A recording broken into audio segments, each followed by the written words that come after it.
देख रहे हैं नेटवर्क 33 राजकुमार के साथ। तो चलिए बढ़ते हैं आज की कहानी की ओर। दोस्तों, जब मैं राम के साथ 10 बजे के करीब पटना स्टेशन पहुंचा तब भी राम का मुंह सूजा हुआ था। वो क्या था कि हमारे जानने वालों ने हम दोनों को अपने अपने बच्चों को देने के लिए इतना ज़्यादा सामान दे दिया था कि हम दोनों को 3 बैग अलग से ले जाने पड़ रहे थे। ऊपर से हमें पटना से बेंगलोर का लंबा सफ़र करना था, वो भी जनरल क्लास में। मतलब कि अभी तो हम दोनों को ये भी मालूम नहीं था कि हमें बैठने को सीट मिलेगी कि नहीं। और जब हमारी ट्रेन प्लेटफार्म पर लगी तो हमारे पहुंचने से पहले ही जनरल बोगी के सामने इतनी ज़्यादा भीड़ लग गई कि अभी लोग एक दूसरे को धकेलते कुचलते बोगी में चढ़ने का प्रयास करने लगे। बेहिसाब भीड़ को देखकर राम का गुस्सा फूट पड़ा।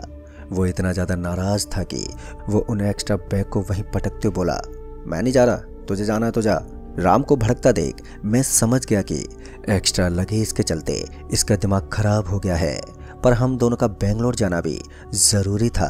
अभी मैं राम को ये समझाने की कोशिश ही कर रहा था कि तभी किसी ने मेरा नाम पुकारते हुए कहा, ओ दब भाई, यहाँ कैसे? अपना नाम सुनते ही जब मैंने पलट कर देखा तो बोगी नंबर S8 की खिड़की पर बैठा कोई मेरा नाम पुकार रहा था। फिर जब मैंने गौर किया तो मैंने पाया कि वो तो विमलेश है। विमलेश हमारे गांव के सरपंच का बेटा है जो बेंगलोर में ही काम करता है। विमलेश पर नज़र पड़ते ही मैं और राम उसके पास गए और जब बातचीत हुई तो हालचाल पूछने के बाद मैंने कहा, भाई अगर आपको दिक्कत ना हो तो ये हमारा सामान अपने पास रख लो। वो क्या है कि हमें तो जनरल बोगी से जाना है जिसमें पाँव रखने की जगह तक नहीं है। जैसे ही ट्रेन बेंगलोर स्टेशन पहुंचेगी तो हम सामान लेने आ जाएंगे। हमारी इस बात पर भाई मान गया और हमने अपना सारा सामान भाई की सीट के नीचे रखवा दिया। फिर कुछ और यहाँ वहाँ की बातें करने के बाद मैं और राम जनरल बोगी में धक्का मुक्की करते हुए चढ़ गए। ट्रेन के खुलने के तकरीबन 3 घंटे बाद अब बोगी में सभी लोग स्थिर हो गए। हालांकि अभी भी काफ़ी भीड़ थी, पर कम से कम ठीक से खड़े हो पा रहे थे। फिर धीरे धीरे लोग कम होते गए और बोगी में जगह बनती गई। 7 से 9 घंटे बीत जाने के बाद मुझे और राम को बैठने के लिए सीट भी मिल गई। और फिर सुबह जब ट्रेन एक बड़े जंक्शन पर 20 मिनट के लिए रुकी तो मैं और राम बोगी से चाय पानी के लिए उतरे। स्टेशन पर लगे स्टॉल से हमने चाय और कचौड़ी ली। अभी हम दोनों गर्मा गर्म चाय कचौड़ी एंजॉय करने ही वाले थे कि तभी राम ने कहा, अरे यार हम तो विमलेश भाई को भूल ही गए। राम के ये कहते ही मैंने 1 कप चाय और 2 कचौड़ियाँ और ली और उन्हें लेकर विमलेश भाई के पास पहुंचे। विमलेश भाई अभी भी सो ही रहे थे। हमने खिड़की पर खड़े होकर जब 2 से 3 बार आवाज़ दी तब जाकर विमलेश भाई की नींद टूटी। आंखों को मसलते हुए विमलेश भाई उठकर बैठ गए और हमें देखते बोले, अरे भाई जनरल बोगी में सीट मिली क्या? खड़े खड़े यात्रा करनी पड़ रही है। तभी मैंने चाय और कचौड़ी खिड़की से बढ़ाते हुए बोला, हाँ विमलेश भाई सीट तो मिल गई है और अब कोई दिक्कत भी नहीं है। फिर विमलेश भाई के साथ थोड़ा हंसी मजाक करने के बाद मैं और राम वापस अपने जनरल बोगी में चले गए। अब ट्रेन भी खुलने ही वाली थी। कुछ देर के बाद ट्रेन फिर से चल पड़ी और समय ऐसे ही बीतता रहा। जब भी ट्रेन किसी स्टेशन पर कुछ देर के लिए रुकती तो हम दोनों ट्रेन से उतरकर प्लेटफार्म पर टहलने लगते और जब कुछ खाने पीने के लिए कुछ खरीदते तो विमलेश भाई के साथ जरूर शेयर करते। विमलेश भाई से सफ़र के दौरान इतनी सारी बातचीत हुई कि अब ऐसा लग रहा था कि हम एक दूसरे को वर्षों से जानते हैं। हालांकि हम एक ही गांव में रहते थे, पर विमलेश भाई से कभी कुछ खास बातचीत नहीं हुई थी। हमें तो ऐसा लगता था कि विमलेश भाई बहुत ही ज़्यादा घमंडी किस्म के इंसान हैं। उन्हें अपनी पढ़ाई लिखाई और अपने रुतबे पर कुछ ज़्यादा ही गुरूर है। पर आज ऐसा एहसास हुआ कि बिना किसी को जाने समझे उसके बारे में गलत राय नहीं बनानी चाहिए। खैर सफ़र चलता रहा और जब हमारी ट्रेन बेंगलोर पहुंची तो मैं राम के साथ पहुंचा S8 में विमलेश भाई के पास अपना सामान लेने।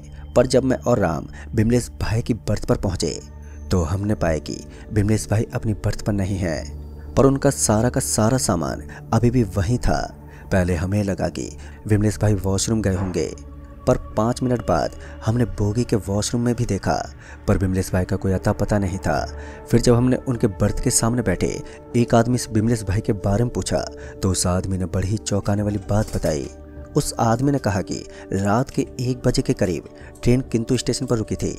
तब उसने विमलेश भाई को किसी से बात करते हुए सुना था, पर वो आदमी उन्हें दिखाई नहीं दिया। पर जब ट्रेन ने चलने की हॉर्न दी तो विमलेश भाई ने राम का नाम लेते कहा, राम जल्दी चढ़ जाओ, ट्रेन चलने वाली है। और ये बोलते हुए विमलेश भाई ने अपना हाथ ट्रेन की खिड़की से बाहर निकाला और जब उन्होंने अपना हाथ वापस अंदर लिया तो उनके हाथ में एक खीरा था। उसके बाद बिमलेश भाई वो खीरा खाने के बाद शायद वॉशरूम गए और उसके बाद से वो वापस नहीं लौटे। ये बात सुनकर जहां मुझे उस आदमी पर ज़रा सा भी विश्वास नहीं हो रहा था, तो वही राम उस आदमी पर भड़का हुआ था, क्योंकि उस आदमी के अनुसार जिससे बिमलेश रात को किंतु स्टेशन पर बात कर रहा था उसे बिमलेश भाई ने राम कहकर पुकारा था, जबकि राम तो ट्रेन से उतरा ही नहीं था।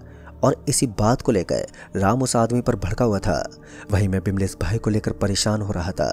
फिर हमने तुरंत ही बिमलेश भाई की मिसिंग रिपोर्ट रेलवे पुलिस को दी। पुलिस ने छानबीन शुरू की, पर लगभग 1 महीना बीत जाने के बाद भी बिमलेश भाई का कोई पता नहीं चला। यहाँ तक कि किंतु स्टेशन के आसपास भी काफ़ी खोजबीन हुई, पर वहाँ भी कुछ नहीं मिला। तमाम कोशिशों के बाद भी जब पुलिस महकमे को कुछ भी हाथ नहीं लगा तो धीरे धीरे छानबीन बंद कर दी गई।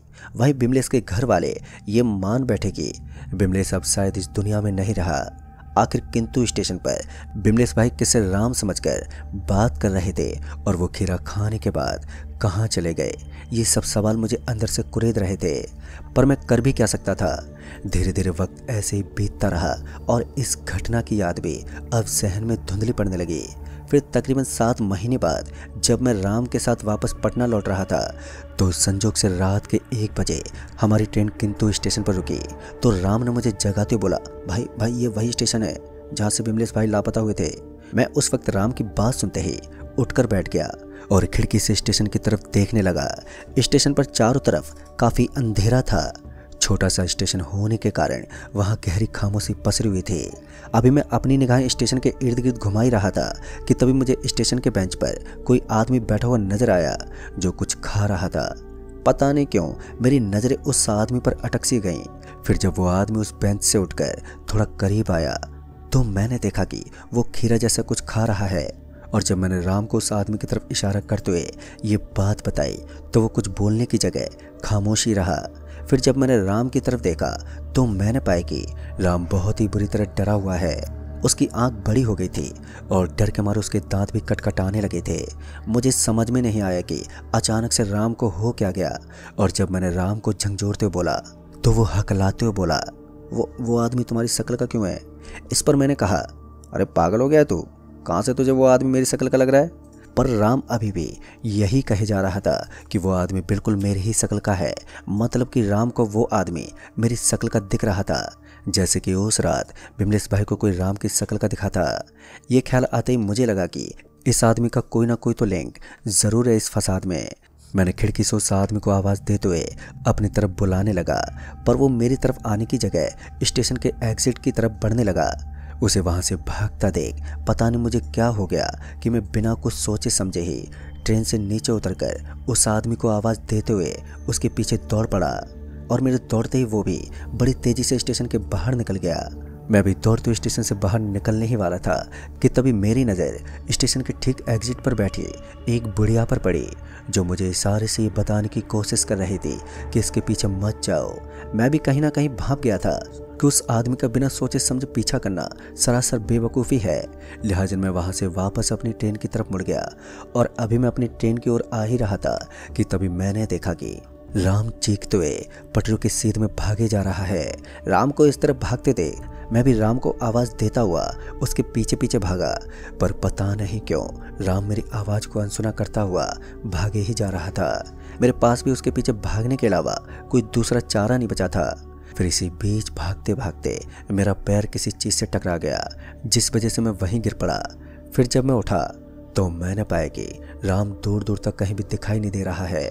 फिर मैंने 1-2 बार फिर से आवाज़ लगाई, पर राम नहीं दिखा। पता नहीं क्यों मेरे आंखों से आंसू भी बहने लगे। मुझे लग रहा था कि ये सब मेरी वजह से हो रहा है। मैं अपने आप को कोस ही रहा था कि तभी पीछे से आवाज़ आई।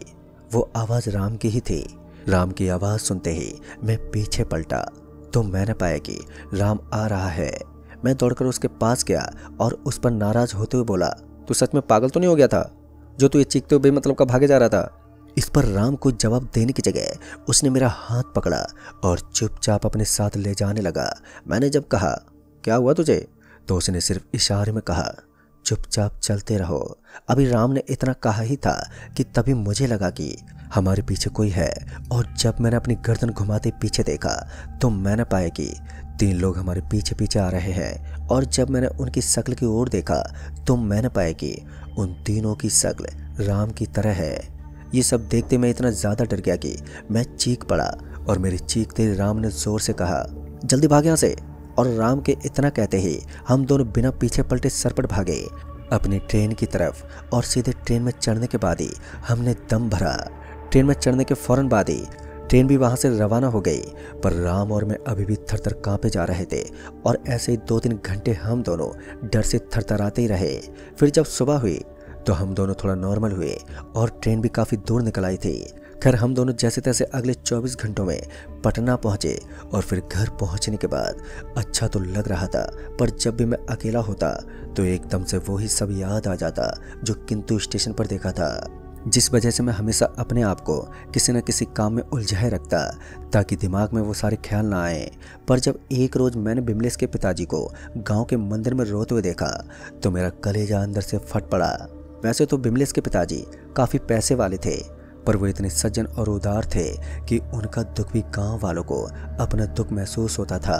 और मुझे भी उनका दुख महसूस हो रहा था। और ना जाने कैसे बातों ही बातों में मेरे मुंह से वो सारी बातें निकल गईं जो मुझे नहीं बतानी चाहिए थी।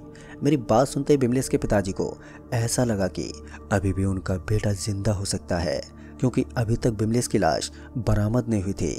हालांकि इसका भी चांस ना के बराबर ही था, पर बिमलेश के पिताजी खुद उस किंतु स्टेशन पर जाकर अपने बेटे बिमलेश को ढूंढना चाहते थे।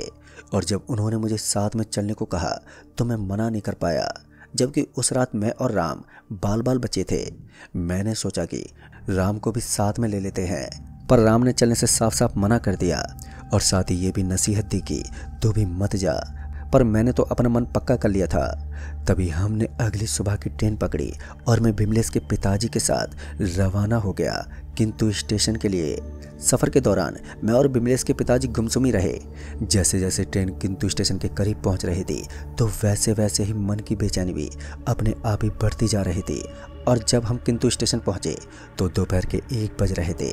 इस समय स्टेशन पर काफ़ी लोग मौजूद थे, जिनमें से ज़्यादातर लोकल ही थे। पर यह समझ में नहीं आ रहा था कि बिमलेश को यहाँ कैसे तलाश करें।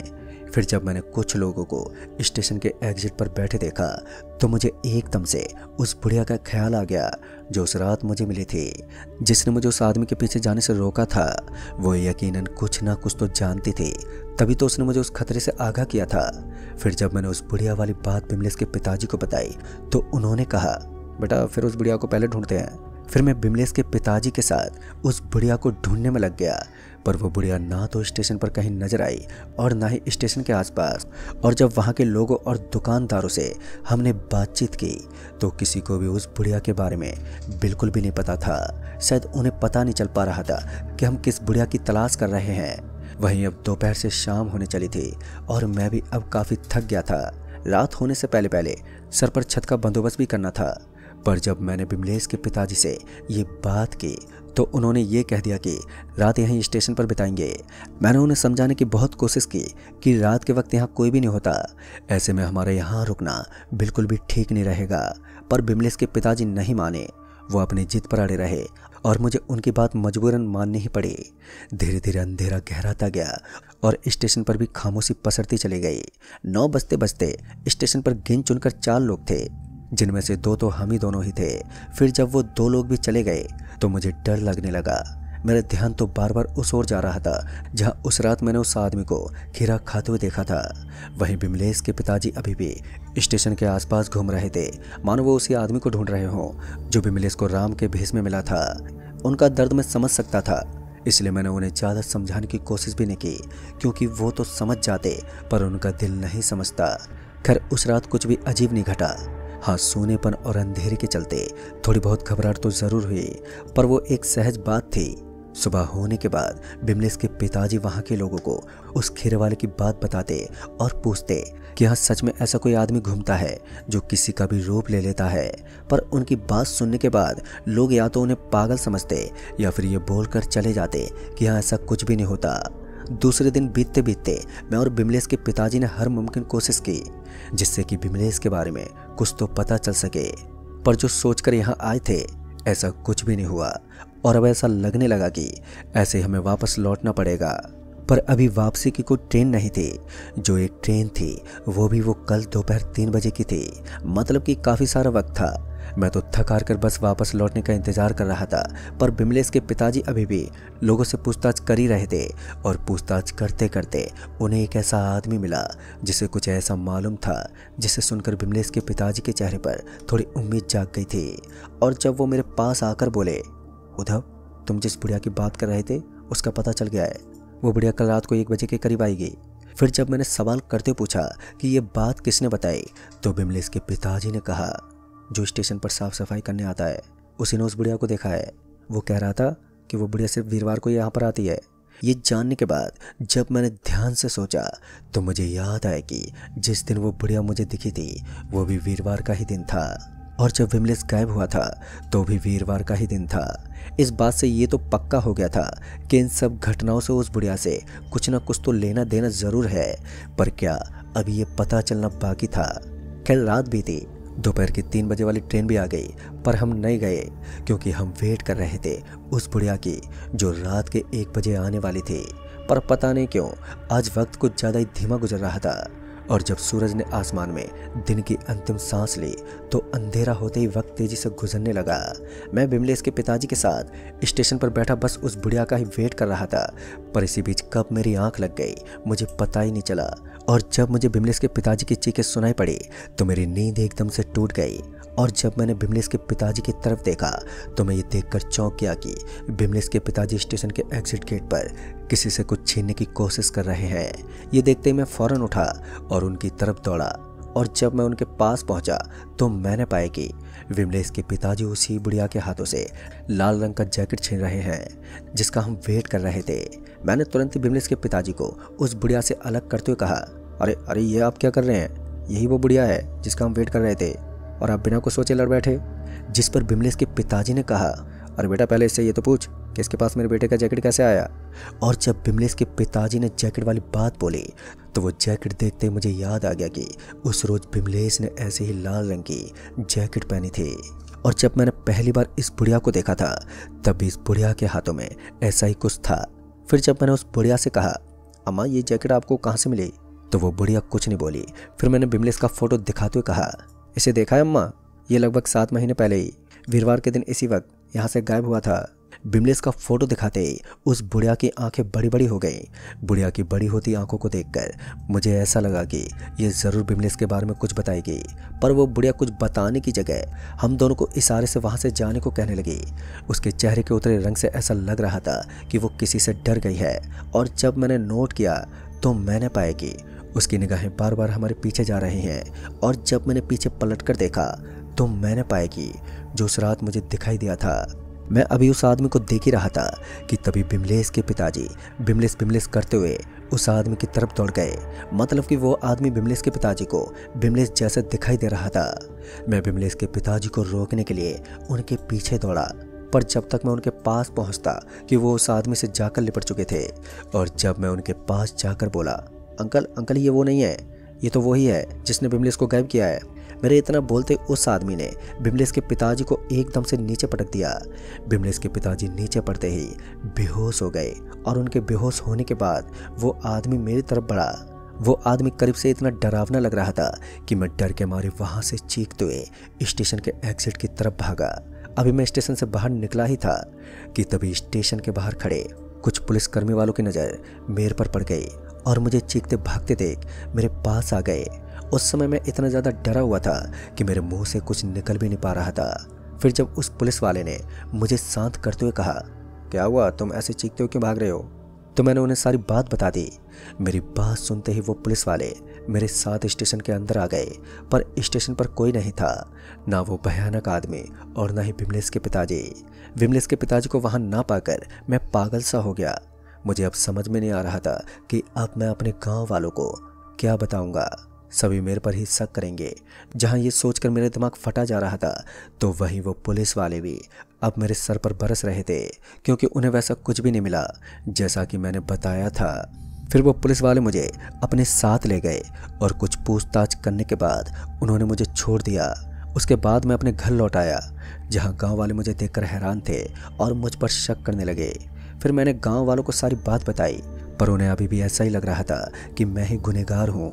फिर एक दिन जो हुआ उसने मेरे साथ पूरे गांव वालों को पूरी तरह से हैरान कर दिया। तो दोस्तों, इस कहानी में अभी बस इतना ही। तो मैं जल्दी मिलूंगा इस कहानी के अंतिम भाग के साथ। देखना ना भूलें 1 जनवरी 2023 यानी कि नए साल के दिन। तब तक के लिए बाय एंड टेक केयर।